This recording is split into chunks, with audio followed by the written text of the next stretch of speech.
Now, amid the countrywide stir against the centre's Agnipath scheme for short-term recruitment of soldiers in the armed forces, Bihar has witnessed most widespread and violent protests. Now, let's listen in to some reactions coming in from Ground Zero. केंद्र सरकार इस बात पर अड़ी हुई है कि सेना में भर्ती अब वो अग्निपथ स्कीम के तहत ही करेगी, यानी कि अब जो भी भर्तियां होगी 4 साल के लिए होगी और 4 साल के बाद उसमें से 25% जवानों को उनके मेरिट के ऊपर में चयन किया जाएगा आगे आने वाले वर्षों के लिए। हम अब फिलहाल पटना के पास नौबतपुर में हैं। यहाँ पर बहुत सारे जो छात्र हैं तैयारी करते हैं। सरकार तो अड़ी हुई है कि अगर आना है तो इसी अग्निपथ स्कीम के अंदर आना होगा। नहीं सर, ये जो नियम है इस नियम को वापस लेना पड़ेगा। क्यों? क्योंकि ये 4 साल के लिए है और 4 साल के बाद फिर 25% जो है बोल रहे हैं कि आगे चल के नियुक्ति किया जाएगा। 75% क्या होगा? 75% कहाँ इन लोग जाएंगे? इसके लिए असम राइफल में बोलते हैं कि कहाँ असम राइफल में कितना लोग को भेजेंगे? नहीं, लेकिन और भी पैरामिलिट्री में तो आप लोग को प्रेफरेंस दिया जाएगा। कितना परसेंट? क्या करेगा? बाकी युवा क्या होगा? बाकी युवा क्या करेगा? जो आर्मी में डिफेंस में नहीं दिया गया रहेगा उसको तो क्या होगा? जो करे 10% आरक्षित है और जो न्यू कॉमर्स रहेगा, न्यू स्टूडेंट रहेगा, वो कहाँ जाएगा? ये तो उतना में ही जब बरकरार के रख देंगे। जितना सीमित सीट है सीमित में हम लोग रह जाएंगे, बाकी युवा फिर क्या करेगा? जो लड़का ये तो मान ले कि हम लोग आर्मी से रिटायर हुआ कुछ तो कुछ कमा लेगा, आरक्षण दे दीजिएगा तो आखिर सीट तो घटेगा ना प्राइवेट में भी। तो न्यू स्टूडेंट न्यू कैंडिडेट कैसे जा पाएगा? कहा जा रहा है कि बीजेपी ऑफिस में आप लोगों को ये गार्ड का नौकरी मिलेगा या अन्य जगहों पे आप लोगों को प्रेफरेंस दिया जाएगा। कार्यालय में नौकरी करें, इतना कर दिया सरकार, बीजेपी सरकार, अब फिर बोल रही है कि हमारे पास ड्यूटी करिए। हम बीजेपी सरकार के करेंगे, चमचागिरी करेंगे भारत सरकार के? देश का नहीं करेंगे। जाएंगे बॉर्डर पर की नहीं जाएंगे? आर्मी का जो जवान है ना सर, जो आर्मी का जो सेना में भर्ती के लिए जाता है उसका सपना रहता है कि बॉर्डर पर जरूर एक बार जाकर देश का सेवा करे, ठीक है। और वही सपना को जैसे कि चकनाचूर कर दिया गया है मोदी सरकार का जो ये नियम आया है ना सर, नया नियम, उससे बहुत ज़्यादा युवा को जैसे कि इतना आक्रोश होना एकदम लाजमी था कि जैसे कि इतना आंदोलन करे। भले जो भी ये आगजनी हुआ उसके आलोचना हुई है, ये सही बात है, लेकिन आप ग्राउंड पर पहुंचे हैं सर। हम मतलब लगातार 2 साल से आ रहे हैं, पूरा एक साल 2 साल 3 साल भी लग जाता है आर्मी का दौर का तैयारी करने के लिए। उसके बाद भी पता है वहाँ जाकर भर्ती जहाँ होता है वहाँ पे मात्र जैसे कि यहाँ से मुश्किल से 2-3 बच्चों का होता है, इतना टफ दौर होता है।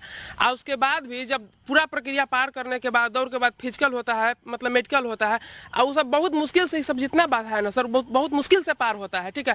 और उसके बाद जब ऊपर से नियम आ जाता है कि सारे पुराना जो प्रोसेस हुआ है उसको रद्द कर दिया गया है। अब बताइए सर, आर्मी का जो जवान तैयारी किया था पूरा अपना देह टूट जाता है, और उसका जब ये निर्णय आ जाएगा तो टूटेगा कि नहीं टूटेगा सर, बताइए। आप लोग को क्या आपत्ति है? और ये जो नया स्कीम है उसमें आप लोग जाएंगे, दौड़ने के लिए जाएंगे? मजबूरन सरकार थोप रही है, इसको क्या कह सकते हैं, तानाशाही की सरकार कह सकते हैं। मजबूरन इसको इम्प्लीमेंट किया जा रहा है। अगर इसको टूर ऑफ ड्यूटी को लागू ही करना था तो इसको एक पैरेलल तरीका से इसको लागू करना चाहिए था। साथ जैसे भर्तियां हो रही हैं उसी प्रकार से होती है, और इसको जिस युवाओं को जाने का मन होता, सैनिक एक्सपीरियंस लेने का मन होता, उसके लिए एक पैरेलल व्यवस्था किया जाना चाहिए था। इसको बिना सोचे समझे थोप देना, इसको तो तानाशाही कहेंगे।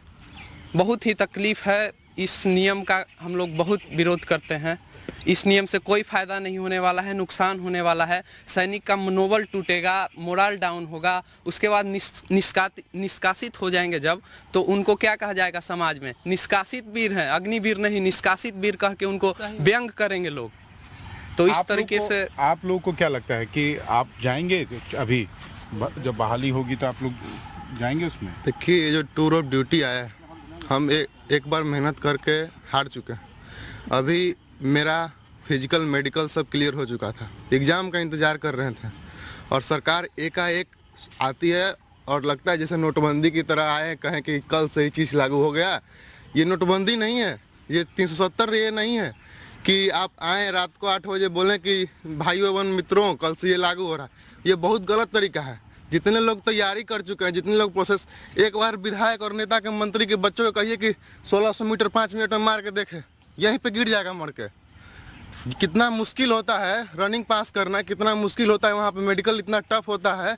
एक बच्चे का एक अंक का धीरे धीरे करके टेस्ट किया जाता है, जहाँ थोड़ा सा भी दिक्कत होता है वहाँ से उसको हटा दिया जाता है, और वो एक बैग रात को आता है और कहते हैं कि कल से यह लागू हो जाएगा। ये जो टूर ऑफ ड्यूटी का जो नियम है बहुत बेकार नियम है। इस तरह से लाना ही नहीं चाहिए, किसी भी चीज़ को लाना चाहिए उस अरे मौसम भी जब बदलता है तो धीरे धीरे करके ठंडा, एक्सट्रीम ठंडा होता है। आप एक बैग ठंडा गर्म से ठंडा कर दीजिएगा तो वो नहीं सहन कर पाएगा इंसान। आप इसको पैरेलल धीरे धीरे धीरे धीरे करके उसको लागू करना चाहिए था ताकि उस हिसाब से इंसान ढल जाए। नेता विधायक और बड़े बड़े अफसरों के लड़के नहीं जाएंगे सैनिक में हम गरीब ही जाएंगे।